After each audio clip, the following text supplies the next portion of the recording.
Welcome to The Explainer. Today we're pulling back the curtain on what might be the most beautiful and the most lethal shot in tennis history, Roger Federer's forehand. We all picture that shot as just smooth, graceful, almost impossibly easy. But what if I told you that whole idea of him being relaxed is a total myth, and that it might actually be holding you back? All right, let's get into it.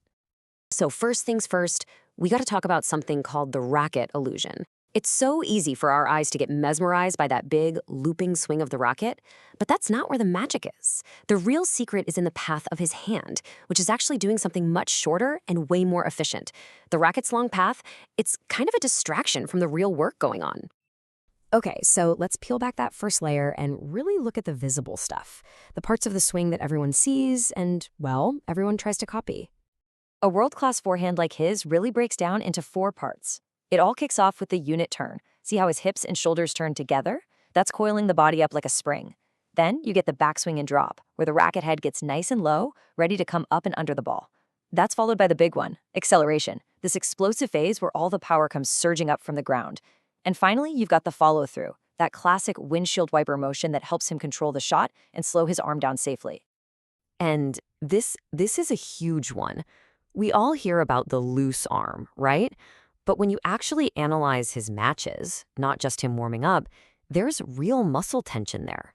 That beautiful fluid motion isn't coming from a floppy arm. No way. It's the result of perfect timing and an incredibly efficient transfer of energy. It looks smooth because it's so well timed, not because it's effortless. And here's where that efficiency really shines. When he gets to the top of his backswing, he's not yanking the racket down. He actually just lets gravity take over and do the work. It just drops. This saves all his energy for the most critical part, that explosive move forward into the ball.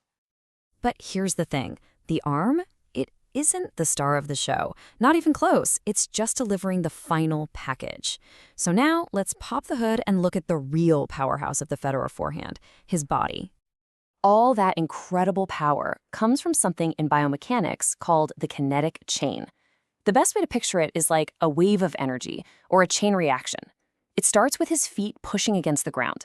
That force travels up his legs, into his hips, then it gets amplified through his torso and shoulder, and bam! It's finally unleashed through his arm and into the racket.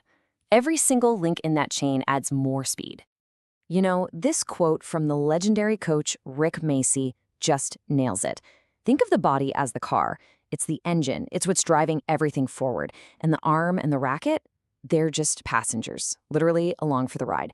They aren't creating the power. They're just on the receiving end of it. So get this. Federer's insane forehand doesn't start when his arm moves back. Nope, it begins right here, with his footwork. He's constantly adjusting, creating this solid, balanced platform so he can push off the ground and kickstart that whole kinetic chain we were just talking about.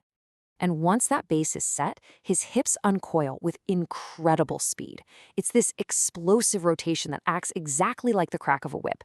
It just launches his arm and the racket through the ball at unbelievable velocity. The arm isn't pulling the racket forward, it's being flung forward by his core. Okay, so we've covered the swing, we've covered the body, but the deepest, maybe the most surprising secret to his genius, it's not physical at all. It's all about where he looks. Seriously, think about it for a second. When you hit a forehand, where are your eyes at the exact moment you make contact and right after? Come on, be honest. Most of us are already peeking up to see where the shot is going, right? Well, check this out. It's a total game changer. High-speed cameras show that guys like Federer keep their head and eyes absolutely glued to the contact point, even after the ball is long gone. They are literally staring at the empty space where the ball used to be. This whole thing is so consistent, it actually has a name, the 3F routine. First, they track the flight of the ball coming at them. Then, right before they hit, they shift their focus to that precise hitting zone. And here's the magic part, fixation. They keep their head and eyes locked onto that spot through the entire swing. And why does that matter? Because a still head is the key to balance, a clean hit, and getting every ounce of power into the ball. So after taking all this apart, what does it actually mean for you, the regular player who just wants to hit a better forehand? Look, the biggest takeaway here is this. Please, don't just try to copy Roger Federer's style. His technique is one of a kind, built for his body, his timing. For most of us, just trying to mimic the way it looks is a recipe for disaster because we haven't built the same foundation. Instead, what you should be doing is focusing on the universal principles that his shot demonstrates so beautifully. First, generate your power from the ground up. Use that kinetic chain. Second, make footwork a priority. You need a solid, balanced base. And third, discipline your eyes. Keep that head still and your gaze fixed right on the contact point. Ultimately, what all this shows is that the grace we see in Federer's forehand isn't some kind of magic. It's built on a foundation of brutal efficiency, perfect mechanics, and some pretty surprising mental tricks. So let me leave you with this thought. What if the key to your best forehand isn't in your arm at all, but in the two places you've probably been ignoring the most, your feet and your eyes?